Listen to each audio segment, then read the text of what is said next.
Spiky Bits.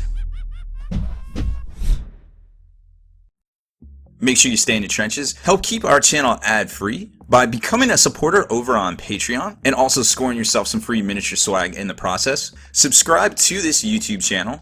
Check out our site, spikybits.com, for all the hot hobby tutorials, news, rumors on all your favorite hobby topics. And head on over to thelongwar.net. That's the home of the battle reports for exclusive content, early access videos, and more. Become a veteran of the Long War today.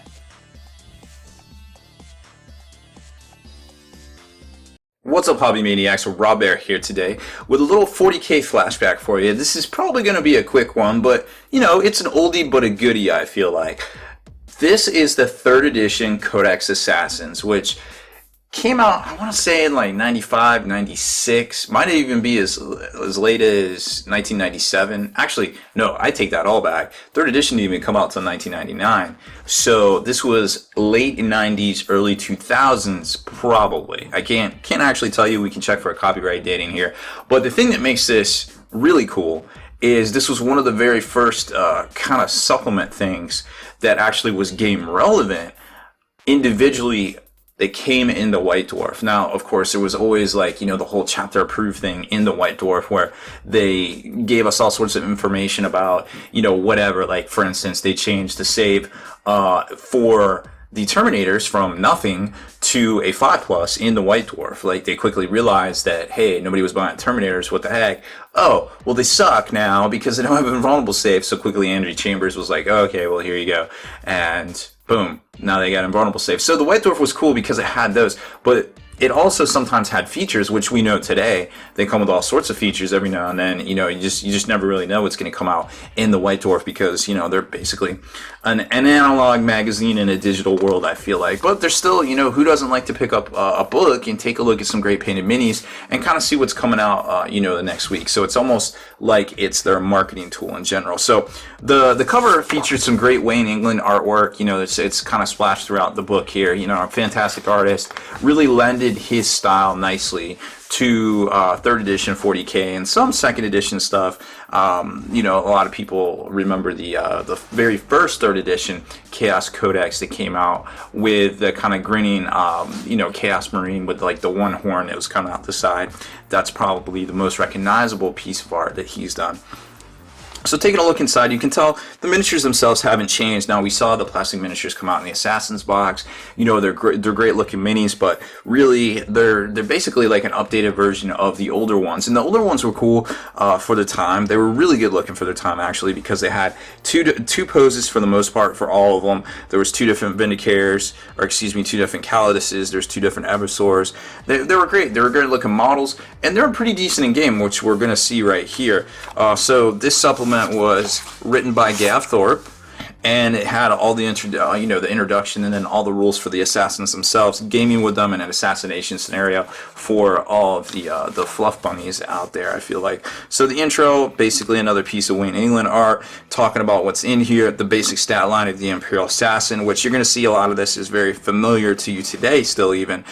They had the thing called Trample, which or temple rather, so they would basically pay the extra upgrade points to become the assassin that they were, and then they would get the special upgrade. So not too unfamiliar to what we have today. Stats are pretty much about the same here. This wasn't something that was around in 2nd edition rather. This was something that came about in 3rd edition, so you know, that's when the stats started becoming about, you know, standardized kind of across the board there. And flipping the page here, you can kind of get some ideas on fluff, and they talk about different things and some really cool stuff. Like, for instance, the Calidus that swallowed a planetary governor's child whole and snuck them past the guards. You know, assassins that were basically taking out, you know, would-be apostate governors of planets. The Caluxus that, you know, comes for the Psychers. And the Caluxus actually, you know, it's all the rage right now, especially with the new Angels of Death book supplement, you know, really augmenting Space Marine powers. But it basically did the same thing as it did before. It would, in combat, it would do basically a mind war, and you wouldn't be able to take any saves. Psycho grenades pretty much work the same, you know, the life drain function like I was just talking about. Now, the gun got a lot better, you know, being able to shoot out the warp charge. The problem was back then, there wasn't a lot of Psyker abuse. psychers in general were just, you manifested psychic powers during the shooting phase. It wasn't its own phase. So it wasn't really a big thing. It was kind of something that might have been ahead of its time. Obviously, it's coming to the forefront now. Vindicator always had the great different rounds. This one particularly gets through war gear conferred invulnerables, not innate ones like they referenced the Bloodthirster there. Now, there was a version at 4th edition, I believe, that actually got rid of the war gear, the shield break around it. So that's kind of cool. Then we get to the Calidus Temple, and in here it's probably going to talk about the Satan Phase Knife, which they kind of took away. Yeah, Satan Phase Sword. So before the Necrons got the Satan God, there was this thing called the Satan Phase Sword, and there was a story where basically she goes up against a planetary governor, goes to stab him in the throat, the governor just laughs and absorbs the sword into him, because it turns out it was the Deceiver.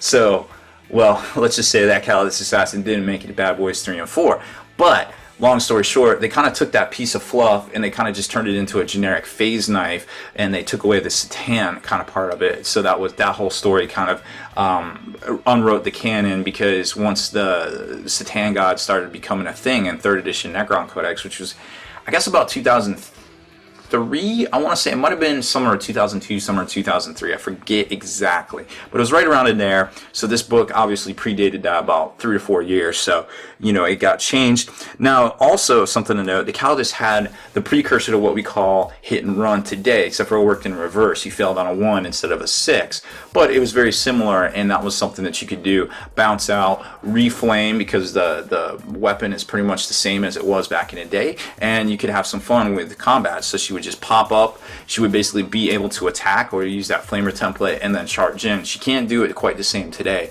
which I think is a little bit of a detraction, because as far as OP-ness goes, she's not really OP compared to some of the shit that's out there today. The Adversar has always been just a bruiser. He always exploded, did some damage, you know, does a lot of attacks, but ultimately he does his attacks and dies. So getting him there has always been the problem. They really need a reliable delivery system for him. And then it just gets into, you know, talking about him in general. They're a one-man army, assassination scenarios with some Force Org stuff, and then the actual mission themselves. And then they show some conversions, some stuff, you know, another great diorama by Mike McVeigh, of course, of McVeigh Studio fame these days, that work with Privateer, work with Games Workshop. He's been around, great guy, really amazing stuff. I like this conversion here. It's like the true Predator conversion for the Evisor with Karandrus' head. But basically, Karandrus himself, his headgear is basically, you know, based off of the Predator, you know, Aliens versus Predator kind of fame there. So I like that whole full circle kind of conversion kind of thing, because I kind of envision the Evisor as the Predator itself. Unfortunately, he isn't as stealthy, and I feel like if they fix that delivery system, he would be a lot cooler than he is today. So that's it for this one. Like I said, short, sweet, to the point, really cool looking kind of supplement that came out for 3rd edition 40k for the Assassins, and you know, it's just really cool thing to kind of you know, kind of go back and read. I actually forgot I had it, so thin. It was in my bookcase there, and I was like, man, I can't believe I just found this. So let me go talk about it. But that's it for this one. I hope you enjoyed this 40k flashback. Deleted scenes, bonus content, and all the interviews and post-game wrap-up videos can be located in the Hall of Veterans on thelongwar.net. Visit thelongwar.net today and try a week completely free with no strings attached. That's not all. TheLongWar.net is also your hobby resource for exclusive early access with an ad-free experience to all your favorite videos. Members of the Hall of Veterans gain early exclusive access to multiple hobby videos,